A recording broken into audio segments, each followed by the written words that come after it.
ইসরায়েলের অব্যাহত হামলার মধ্যে আবারও আলোচনায় গাজার উপকূলবর্তী গ্যাস ক্ষেত্র গাজা মেরিন।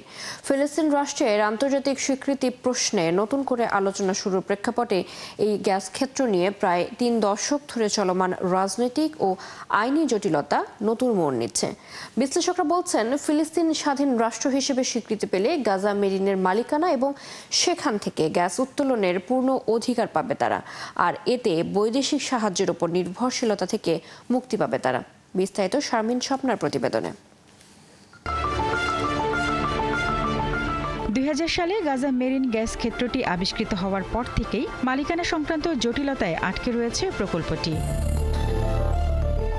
এর আগে ১৯৯৩ সালের অসলো চুক্তিতে ফিলিস্তিনের উপকূলীয় জলসীমা এবং প্রাকৃতিক সম্পদ ব্যবস্থাপনার অধিকার স্বীকৃত হলেও ২০১৫ সালে ফিলিস্তিন রাষ্ট্র জাতিসংঘের সাগর আইন বিষয়ক কনভেনশন UNCLOS এ স্বাক্ষর করার মাধ্যমে তাদের একচেটিয়া অর্থনৈতিক অঞ্চল দাবি করে।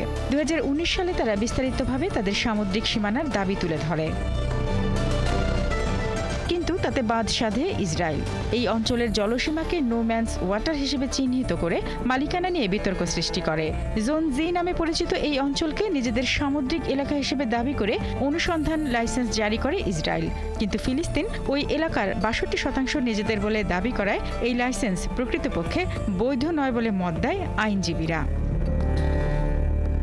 প্রকল্পটির সঙ্গে যুক্ত থাকা বিশেষজ্ঞ মাইকেল ব্যারনের মতে, এই প্রকল্প শুধু অর্থনৈতিক গুরুত্বই নয়, বরং এটি ফিলিস্তিনের রাজনৈতিক স্বাতন্ত্র্য ও সার্বভৌম অধিকারের প্রতীক।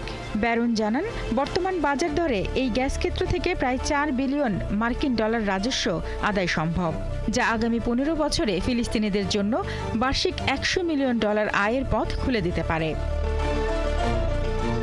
ব্যারনের মতে, ফিলিস্তিন স্বাধীন রাষ্ট্র হিসেবে স্বীকৃতি পেলে ইসরায়েল কোনো যুক্তিতেই গাজা মেরিনের মালিকানা নিয়ে প্রশ্ন তুলতে পারবে না। শারমিন স্বপ্না, ৭১।